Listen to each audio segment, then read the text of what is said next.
Welcome to the Solemn Vanguard channel. So Bushiroad Springfest Online just concluded for the Vanguard section. We still have Buddy Fight next week, but this is not a Buddy Fight channel. So how about we go over the major results from these weekends? Let's start off with Overdress. I believe these are in order of AO, EU, US, but I might be wrong. Regardless, we have just the results. It doesn't really matter where it happened. We have 4 Bastion, 2 Orphist, 1 Zorga, and 1 Barrow Magnus. Then, for the second chart, I think EU, but I'm not sure, we have 5 Bastion, 2 Bruce, and 1 Orphist. And finally, we have US, once again, 5 Bastion, 2 Bruce, 1 Magnolia. Now, I hope that this shows you that Bastion is batshit powerful. We can all say like Overdress set 1 has super interesting design in some of these decks, and that's true. That's absolutely true. I love Zorga. I see a lot of potential in that design space, but at the same time, you can't argue with these results. Bastion is overwhelmingly top representation. I myself also went top 8 with this deck, and I went into the tournament assuming Bastion is the best deck. It's extremely easy to play. It can do extremely unfair things. It just bashes your opponent in the face, and very often they just die, especially if it goes first. Now, Bruce is also very strong, and I give it that. I'd say Bastion and Bruce are really the top tier, and there's a few miles below those decks before we get to the other ones. My assumption, by the way, in not picking Bruce was that Bruce going second versus Bastion doesn't feel that great. Bruce going second versus itself doesn't feel really great. Because Bruce relies on Final Rush and really Persona riding to get all of that value out of those multi-attacks, if it gets overwhelmed too quickly,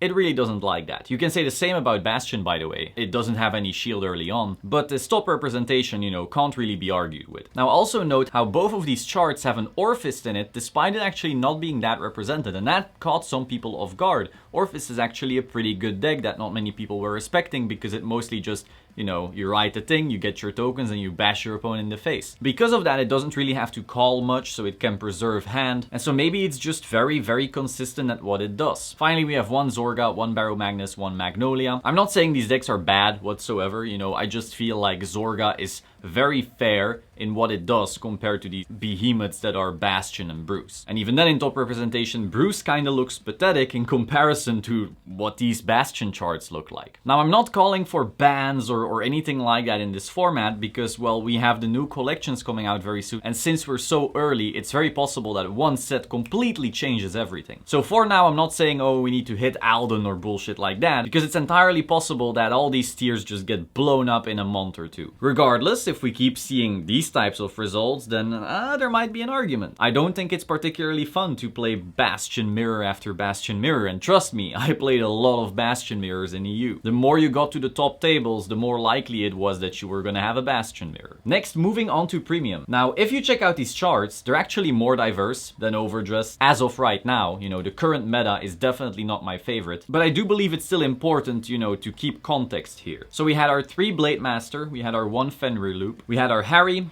a Luard, a Gasti, and a Nuedayo. Then we had 2 Harry, 2 Fenrir, 1 Nightmare Dolls, 1 Hyuga, 1 Overlord, and 1 Nubatama. And finally, we had 2 Gasti, 2 Fenrir Loop, 1 Beatrice, oh yeah baby, 1 Blade Master, 1 Hyuga, and 1 Messiah. Now again, there's a few decks that I really want to see hit, but overall that's still diverse as hell. Premium mostly acts as other card games do, because there are very clear deck styles playing out here. You have your combo decks, which are crazy loops and all of that. I would say DI is a combo deck, I would say Fenrir Loop is a combo deck, and I would even put Valk and Blade Master in there, even though they are very, very simple, they act like a combo deck. So we have the combo portion, then we have our aggro portion, where we had our Overlord, where we had our Nuedayo. If the Messiah build is a Volko one, you could even put it there. And finally, you had your control decks, like Granblue and Pale Moon. These two can both play very long games, deny some of the bigger combos with their own disruption, and if the game goes on long enough, they probably auto-win. This is relatively new for Vanguard. The fact that we have very clear denominations of deck styles in a similar way to Magic the Gathering, maybe even Pokemon, maybe even Yu-Gi-Oh! Though Yu-Gi-Oh! Actually strays very far from this, and it's almost always combo now. But so it's very important to keep that in mind. Finally, we have V. There we had 4 Prism,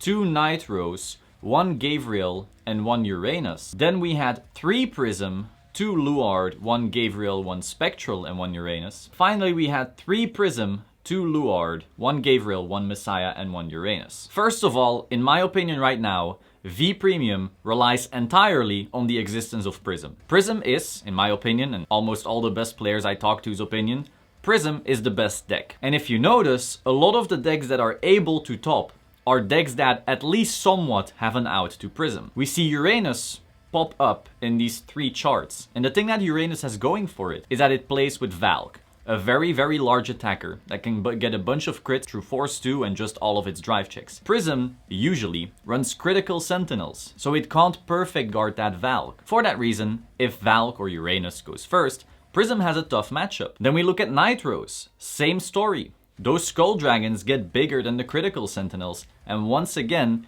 depending on how things go, Prism does not appreciate that matchup as much as others. Gabriel just doesn't care. Gabriel will do its thing, but it could theoretically deny Prism's CB and then continuously try Hamiel, though overall I would say Prism does destroy Gabriel pretty consistently. So if you notice, extremely consistently, it's Prism dominating and then decks that have a shot. Prism, just like Bastion, is also an extremely easy deck to play. You will literally do the same thing every single round. You will do your exact same attack pattern every single turn. You will draw a billion cards, and then your opponent, well, they got to play the game. You know, you don't always kill them instantly, but they really didn't stand much of a chance. They ask you cards in hand and you say, oh, 15, haha, and that's basically that. Now, I don't know if you want bans or anything like that in this format, because you do have a clan selection in October. And my assumption is that every single clan selection from now on is gonna creep the living shit out of this format. Because if it doesn't, not only do you have 6 months of zero support, but then also the new support isn't strong enough to out-creep the previous, so you keep playing the same format for 12 months.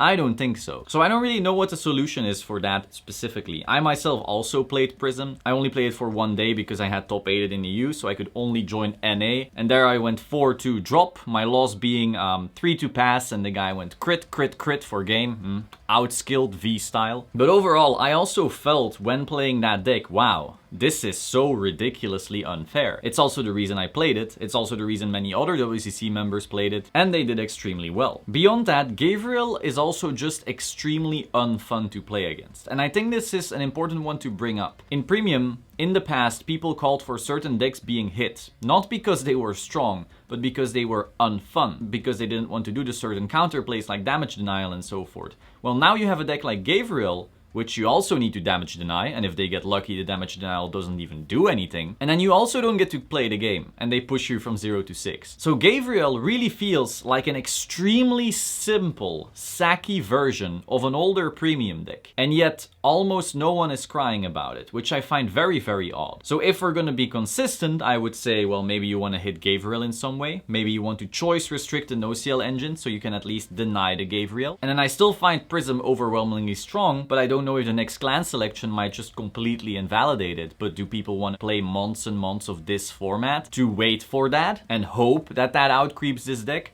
Or do they want to see it hit? I don't know. I personally don't find this format particularly enjoyable, but feel free to let me know your thoughts in the comments down below. So the TLDR, in Overdress right now, Bastion is overwhelmingly strong and represented. But, because we get new support very soon, that could completely change, and so I don't feel like it needs hitting. Premium right now is extremely diverse, and there's actually a lot of decks that have a shot that people aren't even willing to test, maybe like a Pale Moon, maybe like a Grand Blue, and there's a few more actually. But there are some decks that are unfun, and I do think that they need to be hit. And we've talked about this on the channel before, I've given you my list before. Finally, in V, Gabriel is inherently unfun. If you cry about Gusty in Premium, you are forced to cry about Gabriel in V. They are literally the same thing.